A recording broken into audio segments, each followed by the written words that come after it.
Every city has its ghosts, figures people ignore until they fade into the background noise of everyday life.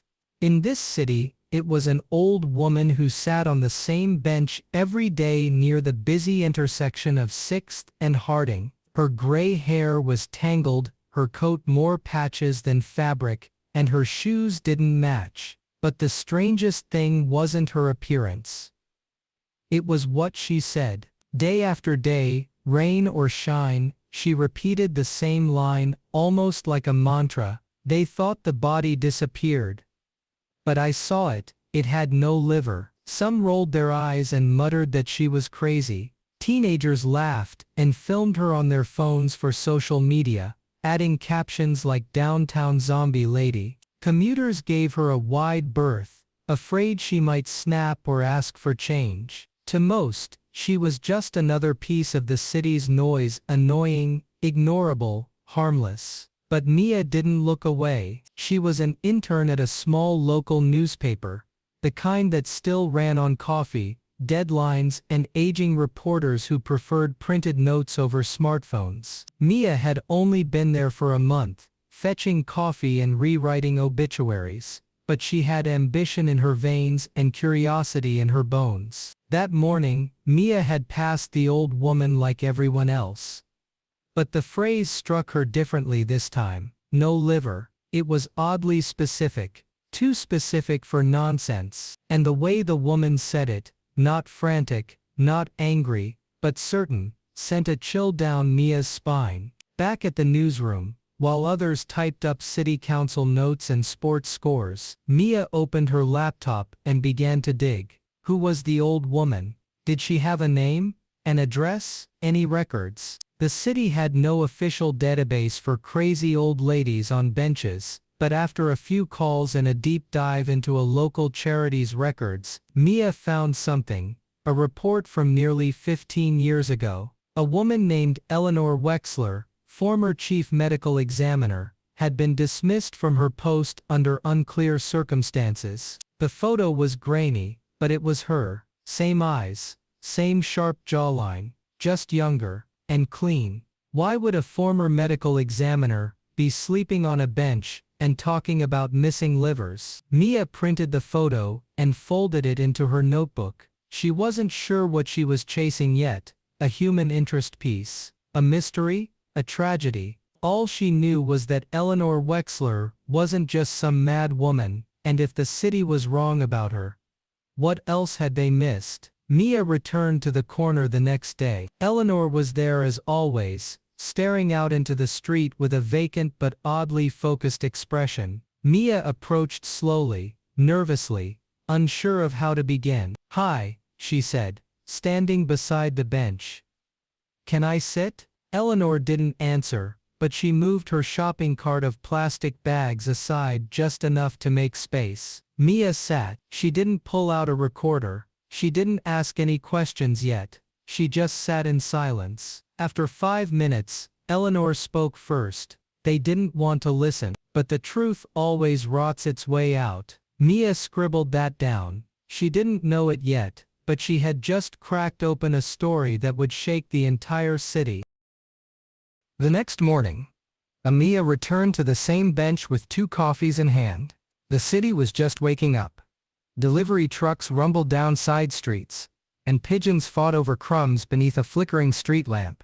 Eleanor, if that truly was her name, was already in place, hunched forward, muttering softly to herself. Mia sat again without asking. No recorder, no questions, just presence. She placed 1 coffee beside the old woman, and sipped hers slowly, pretending to be just another tired commuter. For several long minutes, Eleanor didn't move. Then, with a suspicious glance, she picked up the cup, sniffed it, and took a sip. No thank you. No words. But it was progress. On the 3rd day, Mia tried to speak. "My name's Mia," she said gently. "I'm a reporter. Well, a trainee. I want to understand what you meant about the body." Eleanor didn't even look at her. That night Mia talked to shop owners and regulars around the intersection. A security guard at a nearby parking garage said She's been here longer than I've had this job. People say she used to work with the police, a doctor or something. Then one day, she snapped. Started talking about, I dunno, bodies, organs, conspiracies. A florist chimed in. She's harmless. Talks to herself. Sits on that bench all day. Winter too. Never begs. Never leaves. At the diner on the corner, an older waitress recalled. She's been here at least 20 years. Ever since she got fired, I think. Some city scandal. Nobody really remembers. But Mia remembered the name. Eleanor Wexler. She went back to the archives at the newspaper. Digital records didn't go back far enough. So she had to request physical files, dusty folders, yellowed paper, microfilm. She found a headline from 2003. Chief Medical Examiner dismissed after internal investigation. No details. No follow-up story. Just a quiet removal from office. The accompanying photo matched Eleanor, only younger, standing in a lab coat, arms crossed. What had happened? Why had no one followed up? On the 5th day, Mia returned to the bench. This time Eleanor spoke first. You're not like the others, she said. Her voice cracked and dry like old paper. You look, but you don't stare. You listen, but you don't mock. Mia froze. I want to understand, she said. I think something happened to you. Something real. Eleanor looked at her with those piercing gray eyes. Sharp despite the years. Then she said softly. Linda. My name is Linda now. Mia blinked. Linda. That's the name I use. The one they didn't ruin. She took a slow sip of her coffee. Names can be stolen. Like lives. Mia nodded. She didn't press. Linda stared ahead. Her gaze lost in the street. Then she said it. Quietly. Like a secret not meant for the air. There was a body. A young man. He came in like all the rest, tagged cold anonymous. But when I opened him up, his organs were missing. Liver. Kidneys. Precise cuts. Surgical. Not damage. Not trauma. Harvested. Mia's breath caught. Linda went on. As if reciting from memory. No paperwork. No medical reason. Just, empty. I reported it. I filed it. No one answered. Then the file disappeared. Then my keys stopped working. Then my name was erased. Silence stretched between them. Heavy with something more than words. I tried to go to the press. Linda whispered. But the story died before it was born. Dead air. Dead pages. Dead city. Mia scribbled down fragments in her notebook. But most of all, she listened. Linda looked at her again. Maple Street. She said. Basement level. Under the old clinic. That's where the rot started. And with that, she went silent once more. Mia sat. Stunned. Her mind raced. What was in that basement? What had been covered up? Could any of this be real? One thing was certain. This wasn't just a story. This was a wound. A deep festering one. Hidden for 2 decades beneath layers of silence, laughter and denial. And now, for the first time, it was beginning to bleed. Mia spent the next 2 days diving headfirst into the archives of the city library, requesting old court records, medical reports, and long-forgotten newspaper clippings. Most of the names meant nothing to her, but one name kept reappearing like a shadow beneath the surface. Linda Scott, forensic pathologist, graduated top of her class at Columbia Medical, worked 10 years with the city coroner's office, multiple awards, high-profile cases, a reputation for thoroughness, discipline, and refusing to take shortcuts. And then, 2004. Silence. There was one article in the city paper's crime column, small tucked away, coroner's office reassigns pathologist amid internal dispute. No byline, no details. Digging deeper, Mia found the official report on a young man named Derek Alton, age 28, a construction worker who'd allegedly fallen off scaffolding at a downtown redevelopment site. The case had been ruled an accident, blunt force trauma, no criminal investigation, body released, case closed. But then came Linda's autopsy notes, buried in a scanned copy of the original coroner's report that had somehow survived in the physical archives. In meticulous handwriting, she had circled several anomalies. Absence of liver, kidneys, and pancreas. Clean surgical incisions. No external injuries corresponding to internal absence. Possible post-mortem organ removal by unauthorized personnel. It was all there. Black and white. but the official report signed off by the chief examiner made no mention of missing organs. It listed blunt trauma and internal bleeding as the cause of death. A copy-paste verdict. Linda had filed a second, unofficial memo.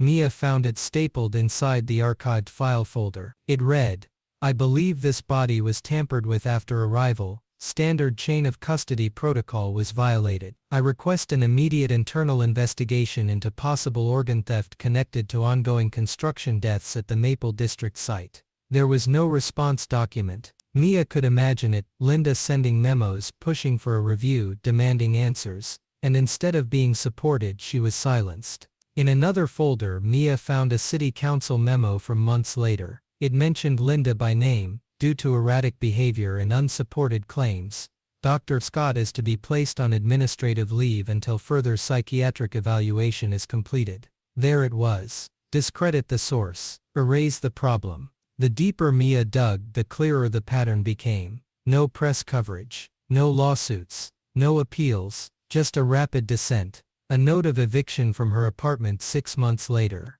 A record of her resignation, quietly processed. A missing person alert filed by a cousin in another state, never followed up on. After 2005, Linda Scott vanished from every system. Except the streets. Except that bench. That night, Mia sat in her apartment staring at the papers scattered across her floor. The story was bigger than she'd imagined. Bigger than a forgotten woman muttering on a street corner. This was organized. Cleaned up. Covered over. And why? Why would a city go to such lengths to hide the death of a young construction worker? Unless there were more, unless that body was just one of many, and unless someone had been profiting. Mia picked up the photo she'd printed out earlier, a grainy black and white image of Linda in her lab coat, standing before a coroner's slab. She was smiling. Back when she still had a name, back when truth hadn't cost her everything. Mia whispered to herself, "They buried you while you were still breathing, and maybe it was time someone dug the truth back up." The next morning, Mia didn't go to the newspaper office. She didn't check emails. She took the train straight to the southern edge of the Maple District, where the skyline was rapidly changing, and construction cranes loomed like metal skeletons over rows of new luxury apartments. What used to be an industrial zone now gleamed with glass and concrete. The exact spot where Derek Alton had allegedly fallen to his death. It was now a massive construction site for Maple Heights, a gated condominium project promising exclusive living for the city's elite. Clean banners with shiny logos hung from temporary fences, and at the bottom of every ad, small but visible, was the name Stonebridge Developments Inc. A quick search on her phone confirmed it. Stonebridge had been growing fast over the last 10 years. Fueled by public-private partnerships, rezoning deals, and a suspicious number of solo bids for valuable land. Their CEO Franklin Eddington had deep ties with 2 city council members. One of them, Mia noticed, was also on the oversight committee for construction safety. Coincidence? She didn't think so. What unsettled her even more were the reports she dug up that evening at the city archive. In the last decade, 7 workers associated with Stonebridge construction sites had gone missing. In every case, the official line was the same. The worker left the site. Family said they planned to return home. All immigrant workers, all without strong local connections. No follow-up, no bodies. Just names disappearing into nothing. At first glance, it didn't look like anything criminal, just loose ends in a rough industry. But Mia knew better now. She requested a meeting with one of the site supervisors by pretending she was doing a piece on urban redevelopment. Her press badge from the newspaper helped. They gave her a short tour the next day. As she walked through the site in a bright yellow vest, Mia tried not to let her nerves show. The air smelled like wet cement and hot steel. Welders sparked light off girders. A foreman bragged about the speed of construction. "We're ahead of schedule," he said with pride. Basement work was finished months ago. Basement. That's when Mia asked, casually, "Was this built on old infrastructure?" The foreman raised an eyebrow. "Yeah, actually, had to reinforce everything. There's a whole network of tunnels under this zone. Old service corridors. We sealed most of them off." "Sealed?" she asked. "Yeah, unsafe. Plus, We had some trespassers last year, junkies or kids looking for a thrill. He laughed it off. But Mia's stomach turned. That night she found a municipal engineering map from 1979, buried in a digital archive. And there it was. A forgotten line marked Maintenance Tunnel B12. It ran directly beneath the site of Derek's accident. Back then, it connected the old sewage grid with a former hospital annex that had been demolished in the early 2000s. The same year Linda's case blew up. The same time those organs disappeared. Mia printed the map and laid it across her apartment floor. Then she compared it to a modern zoning overlay. Part of the tunnel still existed. Its path now ran underneath the northern tower of Maple Heights, where excavation had been deepest. Something was down there, and someone wanted it buried. Suddenly Linda's words echoed in her mind again.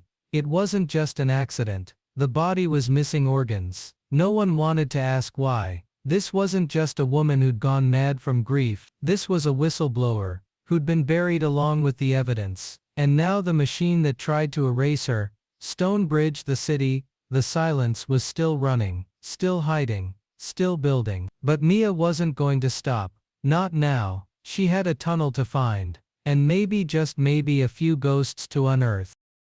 The city was quiet when Mia slipped out of her small apartment. The streets were wrapped in a thick fog that blurred the streetlights into soft halos. She pulled her jacket tighter around her and glanced around nervously before heading toward the old Maple district, where time seemed to have left a few forgotten corners untouched. Her heart raced, not just because she was about to trespass into a condemned building, but because everything she had uncovered so far pointed to a truth far darker than she had imagined. The building itself was easy to spot. It was one of the last remaining brick structures before the gleaming new condos rose like glass giants around it. The old hospital annex Linda had mentioned, now abandoned and scheduled for demolition, was wrapped in warning signs and chain-link fences. But there was a narrow gap in the fence that looked like it had been used recently. Mia slipped through, careful not to make a sound. Inside, the air was thick with dust and the faint smell of mold. Moonlight filtered through broken windows, casting long shadows across the cracked tile floor. She pulled out her flashlight and swept the beam across the room. Signs of the past were everywhere. Old hospital carts lay overturned, rusted surgical tools spilled across counters, and yellowed medical charts fluttered in the cold breeze from a broken vent. It was as if someone had left in a hurry decades ago. She followed the layout from Linda's cryptic descriptions, a series of narrow hallways that led her deeper underground. A metal door stood slightly ajar, revealing a staircase descending into darkness. Her breath hitched as she descended. The temperature dropped sharply, and the silence felt heavier here, almost unnatural. At the bottom, she found herself in a cavernous basement room, covered with peeling paint and water stains. Against the far wall, she saw an old operating table, its surface scarred and rusted. The remnants of straps and clamps hinted at what had once happened here. Mia's flashlight caught something on the floor, a scrap of paper, yellowed and brittle. She knelt and carefully picked it up. It was a torn medical chart. The name written in faded ink sent chills down her spine. Derek Alton. Nearby, scratched into the concrete floor, was a word, barely legible, but unmistakable. Derek. Her hands trembled. This was the place Linda had described so many years ago. The place where the young man's body had been brought and dissected, not by accident, but by design. Her mind raced back to Linda's haunting phrase, the body was missing organs. No one wanted to ask why. Mia crouched beside the operating table and traced her fingers over the grooves and stains, imagining what had transpired here. She felt an overwhelming mix of sorrow and anger. This wasn't just a forgotten room. It was a tomb of secrets and lies. Suddenly, the distant sound of footsteps echoed from the stairs above. Panic surged through her veins. She quickly tucked the medical chart into her jacket pocket and turned off her flashlight, plunging the room into darkness. Footsteps grew louder, and a shadow appeared at the stairwell entrance. Mia held her breath, pressing herself against the cold wall, heart pounding like a drum. The shadow paused at the bottom of the stairs, then moved slowly past the doorway, without looking down. She waited until the footsteps receded, then exhaled slowly. Her hands were cold and shaking, but her resolve was firmer than ever. Linda's story was true. The city's darkness had swallowed this place, and those who knew too much. But now, Mia had the proof, and she wouldn't let this nightmare stay hidden any longer. When Mia published her story, she knew she was stepping into dangerous territory. The article was raw and unfiltered, laying bare the horrifying truth that had been buried for decades: bodies disappearing, organs missing, and a cover-up linked to powerful figures in the city. At first, the response was underwhelming. The story was shared a few times on social media, but most people dismissed it as just another conspiracy theory. The local newspapers ignored it, and even some of Mia's colleagues warned her to be careful. "You don't want to poke the bear," one editor cautioned. Then, a day after publication, something strange happened. Mia's news website suddenly went offline. "Technical glitches," they said. But Mia suspected something darker, someone trying to silence her. Undeterred, she reached out to other journalists and bloggers, sending them copies of her evidence. Slowly, the story began to spread. The haunting image of the abandoned basement, the medical chart with Derek's name, and Linda's tragic tale sparked outrage online. Within days, national news outlets picked up the thread. Investigative programs aired segments questioning the official version of the accidents. Interviews with families of missing workers, who had been told their loved ones just disappeared, brought fresh voices to the story. Their grief was raw, their anger palpable. One family came forward with a shocking revelation. They had been contacted by an anonymous source, who claimed that some bodies, those missing organs, were being smuggled out of the city through a private mortuary operating illegally. This mortuary wasn't registered with any official agency, and had been conveniently overlooked by local authorities. The community's silence broke. Vigils were held. Protesters gathered outside City Hall demanding transparency and justice. Social media campaigns flooded hashtags like #FR the missing and #FR justice for Derek. Despite the mounting pressure, the police initially remained tight-lipped. Officially, they claimed no new evidence had emerged. But behind closed doors, detectives were forced to reopen the cold case files. The mayor's office, previously indifferent, issued statements promising a thorough investigation, though many remained skeptical of empty promises. Meanwhile, Mia continued to dig. She obtained court documents from 2 decades ago, proving that complaints about the mortuary had been filed, but mysteriously vanished from records. She tracked down former employees, who spoke under condition of anonymity, describing dark shifts, where bodies arrived without paperwork, and hurried removals in the dead of night. Her determination inspired others. More families came forward, sharing stories of disappearances, of loved ones who never came home after work. Some whispered rumors of bribes paid to keep the truth quiet, of threats disguised as warnings. One evening, Mia received a message from Linda, the old woman who started it all. It was brief but powerful. "You've given us hope. Keep going." The city was waking up from its long silent slumber. The buried secrets were clawing their way into the light. And Mia knew this was only the beginning. The battle for truth and justice had just erupted, and the consequences would be felt by everyone involved. After months of relentless investigation and mounting public pressure, the tides finally began to turn in favor of truth and justice. Linda Scott, once dismissed as a madwoman and cast aside to the shadows of the city streets, was finally given the recognition she deserved. The long silence that had drowned her voice was broken, and the world started to listen. Linda, now a frail old woman with silver hair and weary eyes, was no longer confined to the cold, unforgiving bench where she had spent years muttering the same cryptic phrase. Thanks to community efforts and the support of Mia and several local advocacy groups, she was provided a modest apartment where she could rest in peace and dignity. The sight of her sleeping in a warm bed, surrounded by books and memories of a life once dedicated to saving others, was a victory not just for her, but for everyone who believed in justice. Her story, painstakingly pieced together by Mia's dogged determination, became the cornerstone of an official investigation. Government agencies that had once turned a blind eye were forced to acknowledge the depth of the scandal. Linda's testimony was validated by forensic experts who revisited the cold cases, confirming the existence of illicit organ removals, and a wide-ranging cover-up that involved powerful developers and corrupt officials. The trial that followed was a watershed moment for the city. Key figures connected to the construction company and the private mortuary were held accountable, facing charges that sent shockwaves through the local political landscape. The media spotlight never dimmed, shining a harsh light on systemic corruption and negligence that had festered for decades. Meanwhile, Mia's career skyrocketed. The young journalist was awarded a prestigious prize for courage in investigative reporting. Her work was hailed as a beacon of integrity and perseverance, inspiring others to challenge injustice wherever it hid. Yet, for Mia, the greatest reward was knowing that Linda's truth had finally emerged from the shadows, and that the voices of the forgotten had been heard.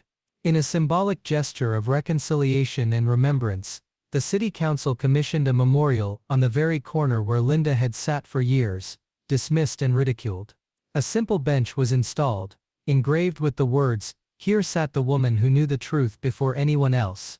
Passers-by paused to read the inscription, many reflecting on how easily society had overlooked a broken woman who held the key to a city's darkest secrets.